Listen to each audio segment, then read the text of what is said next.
Allez, pour faire suite à la vidéo top 5 animés de 2023, je vais faire mon flop 5. Donc pour définir un petit peu, c'est pas des mauvais animés, c'est des animés qui m'ont déçu ou que j'en attendais quelque chose et que j'ai pas eu ce que je voulais. Donc on va commencer tout de suite, cette vidéo elle va être un petit peu plus courte que la précédente. Alors en premier, on va avoir Lance Dur. Donc Lance Dur, c'est un animé français fait par Ankama. Et moi j'ai vu ça comme les successeurs à Wakfu et enfin plutôt les ancêtres en vrai par rapport à l'histoire, mais je m'attendais à du Wakfu, j'ai pas été aussi pris émotionnellement, c'était pas aussi épique, c'était pas aussi drôle, donc j'aurais aimé cet animé tout simplement, mais bah c'est dommage, c'est un bon animé, l'animation est cool, l'histoire est plutôt cool, mais voilà, j'ai pas été assez impacté émotionnellement. Donc c'est mon numéro 5. Ensuite en numéro 4 on va avoir Nier Automata. Donc c'est dommage parce que j'avais beaucoup entendu parler du jeu vidéo et le premier épisode avait envoyé du lourd et vraiment j'avais été assez impressionné. Mais au fur et à mesure, bah, je me suis un petit peu lassé. En plus, il me semble qu'il y a eu des gros retards, qu'on n'a pas eu tous les épisodes d'affilée toutes les semaines, parce que je regarde tous les animés toutes les semaines.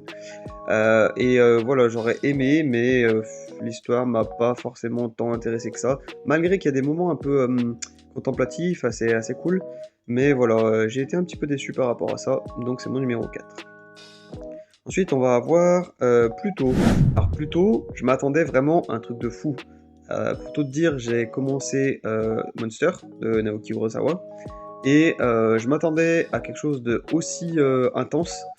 Et je sais pas, pourtant tout aurait dû me faire aimer. J'aimais l'auteur, j'aime les robots dans un univers futuriste avec un inspecteur, tout ça. Et pourtant, bah, je sais pas, les personnages sont intéressants, mais je m'attendais à une révélation, c'est un truc, waouh, genre tout s'imbrique, tout se résout, mais reste encore sur un goût un peu inachevé, tout ça, donc j'aurais vraiment aimé cet animé, mais c'est dommage parce que je l'aime pas tant que ça. Alors j'ai acheté les mangas, donc je verrai si ça passe mieux en manga, mais bon, c'est dommage pour mon top 3, c'est plutôt. Enfin, numéro 2, il va y avoir Goblin Slayer.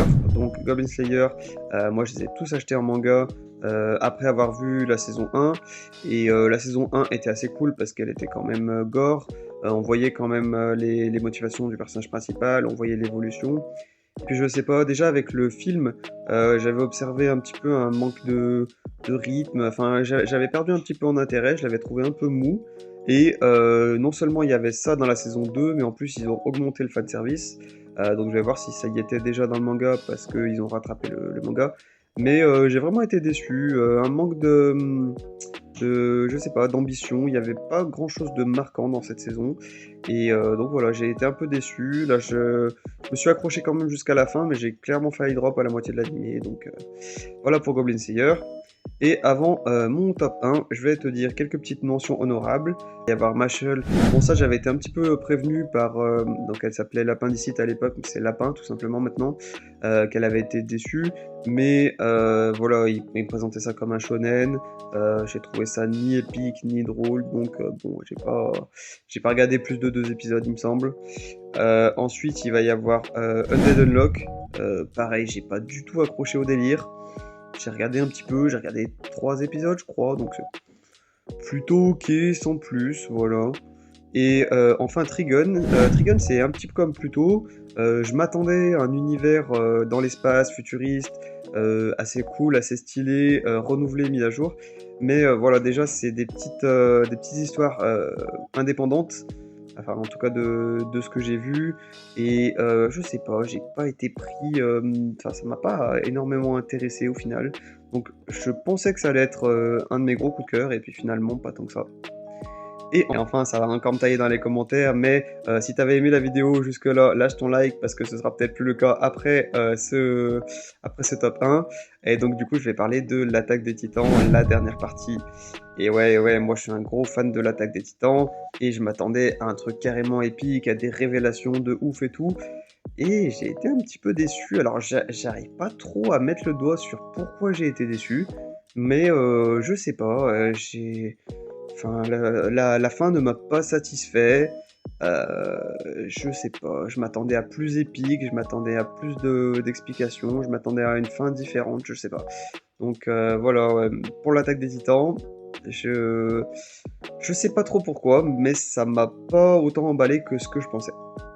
Donc voilà, n'hésite pas à me dire toi ce que tu as pensé des animés dont j'ai parlé, s'ils font partie de tes coups de cœur au contraire, quels sont tes flops, donc les animés qui t'ont déçu.